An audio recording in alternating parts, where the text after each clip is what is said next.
بسم اللہ الرحمن الرحیم۔ قرآن کریم نے انسان کی بنیادی سوچ کو بیان کیا ہے، جس کے مطابق انسان جلد باز، ناشکرا، جذباتی اور انا پرست ہے، اور قرآن کریم نے صبر، شکر، محنت، عاجزی، غور و فکر کو کامیابی کا راستہ بیان کیا ہے۔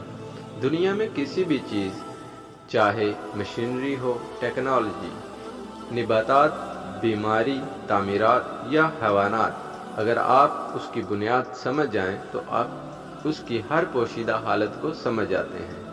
انسان کو سمجھنے کے لیے نفسیات سب سے اہم ذریعہ ہے۔ جو جس کی نفسیات سمجھ جاتا ہے وہ اس کے ماضی، حال اور مستقبل کے بارے میں درست رائے قائم کر سکتا ہے۔ انسان کی نفسیات کے متعلق قرآن کریم میں جو بنیاد بتائی گئی ہے وہ یہ قرآن کریم کے رازوں میں سے ایک راز ہے۔ آپ زندگی کے کسی بھی شعبے میں جلد بازی، ناشکری، جذباتیت اور انا سے فیصلہ کر کے دیکھ لیں، آپ کبھی کامیاب نہیں ہو سکتے، جبکہ ایسی لاکھوں مثالیں موجود ہیں جس میں ان عوامل کی وجہ سے لوگوں کے گھر، کاروبار، نوکریاں اور زندگی تباہ ہو گئی۔ جبکہ آپ کسی بھی کامیاب انسان کو دیکھ لیں، اس کی زندگی میں صبر، شکر، محنت، عاجزی اور غور و فکر ضرور ملیں گے۔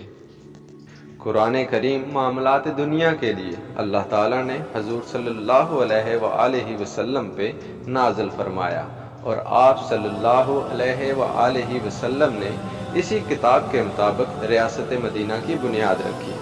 قرآن کریم قیامت تک کے لیے راہ ہدایت صرف اسی وجہ سے ہے کہ اس میں انسان اور معاشرے کی بنیاد کو کھول کر بیان کر دیا گیا ہے۔ جو اس بنیاد پہ چلتا ہے وہی اپنی درست منزل پہ پہنچ سکتا ہے، اور جو اس بنیاد کی مخالف سمت میں چلتا ہے وہ اپنے مقصد میں تھک جاتا ہے۔ اللہ تعالی ہم سب کو ثواب کی بجائے اصلاح کے لیے قرآن کو سمجھنے کی توفیق عطا فرمائے۔ آمین۔